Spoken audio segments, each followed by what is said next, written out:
So in this presentation, I'll do a real quick review of the little simple thrust mechanic that I've built in PLayMaker here, and just remind you the whole workflow and talk about a few additional things. So if I look at my hierarchy, I can see that there's this little icon that's been attached to my player object, which is just my cube.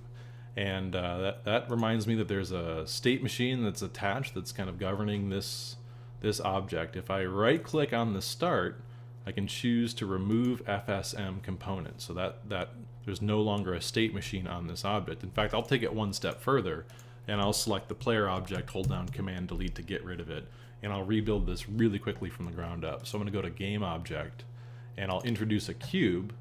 I'll just raise that up a little bit. This cube is going to act as my player, so I'll just click in the hierarchy and call this player.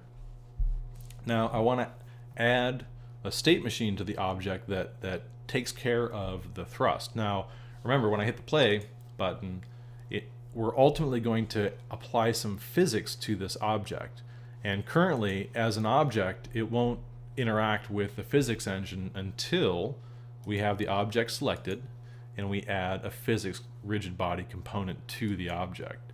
And we can test that by hitting the play button once it's attached, and that object should fall to the ground. So again, the player object has a component attached to it, which is a physics rigid body, and I can confirm that when the player is selected. I can look over here and find its rigid body component. Okay, once that's the case, I can apply a force to it. And so what I'll do is I'll just right click in the PLayMaker window and I'll add FSM. So I have my state machine with its first state. The first state, we simply want to listen for some keyboard input, and once it gets that input, we'll fire it off to another state. So what I'll do is, with the state selected, I'm going to go to the action browser into the input tab and look for get key down. There it is. And I'll just double click and it loads that action onto this state. So the key that I'm listening for is the space bar. Once the space bar is pressed, we want to send an event. Now the event, it's kind of a two-step process. We need to create the event that we want to send, and we can name this whatever we want. I'll call this thrust, or more accurately, apply thrust, or send to thrust. I'll call it send to thrust, and I'll hit return. That creates a send to thrust event. If I go back to my state, the send event will be send to thrust. Now once I do that, I need to make a transition from one state to the next, and I can make a transition by right clicking and choosing to add a transition. Otherwise, if we don't have any transitions, we're stuck in this state, and the state's just going to do whatever it's programmed to do, which in some cases is a good thing. In this case, it's a bad thing. So we'll add transition, send to thrust. So we now have a transition. We're getting yelled at by PLayMaker because it realizes there's an error.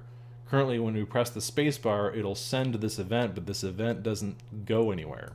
So I'll right click and add another state. We now have state 2, and I'll just click and drag from the send to the thrust event, and I'll attach it to state 2. So anytime you have an event, you can drag this wire out and attach it to an alternate state.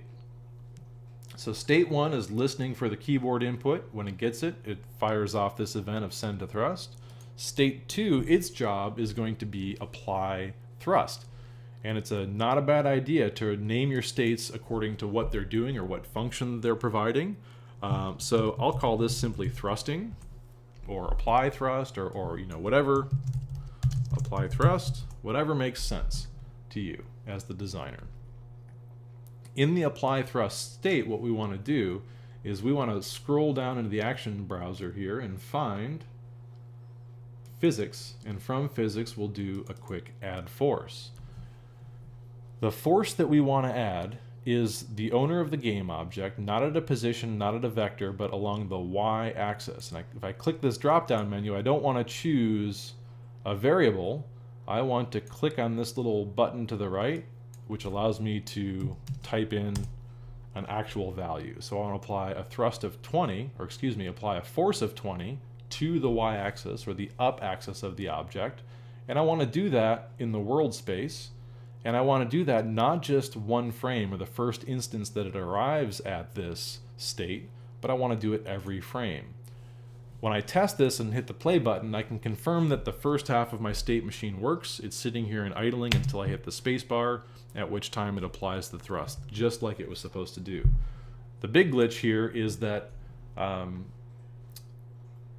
we release the space bar, it's still applying the thrust. So we're stuck in the apply thrust state. So what we need to do is we could do a lot of different things at this point. You know, there's probably 3 or 4 things that I could think of off the top of my head that would allow us to reset this back based on either user input or a certain amount of time that we wait. But what I want to do is I want to reinforce this player input and draw the distinction between get key up and get key down. So when we're applying the thrust, remember, we've pressed the spacebar. That's how we ended up in the thrust state itself. And so now I'm going to do a get key up so that when we get key up the space, so in other words, when we let the spacebar go, we're going to send another event. The event is going to return back to state 1. So I'll go to my events. I need to create a new event. And I could call this return, or in the previous example, I called this reset.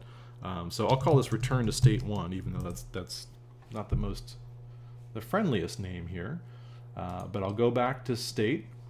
On get key up, when we release the spacebar, we're going to send the event return to state 1. Okay. Now, once we have that return to state 1, we need to add it as a transition so that we can draw a line back to state 1.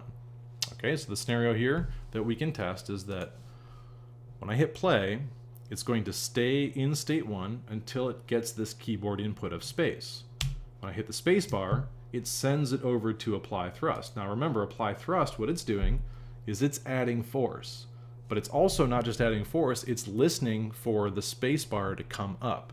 When the spacebar comes up, it fires off this return to state 1, which creates a loop. So in other words, the simple mechanic here is that when our spacebar is not pressed, we're inside state 1. When our spacebar is pressed, we're in the apply thrust state. So we can toggle back and forth by pressing, holding, releasing. We can test that basic mechanic. That's a quick overview. In the next presentation, what we'll do is we'll set up a scenario where we can turn a light switch on and off with our keyboard. We'll do that in the next presentation.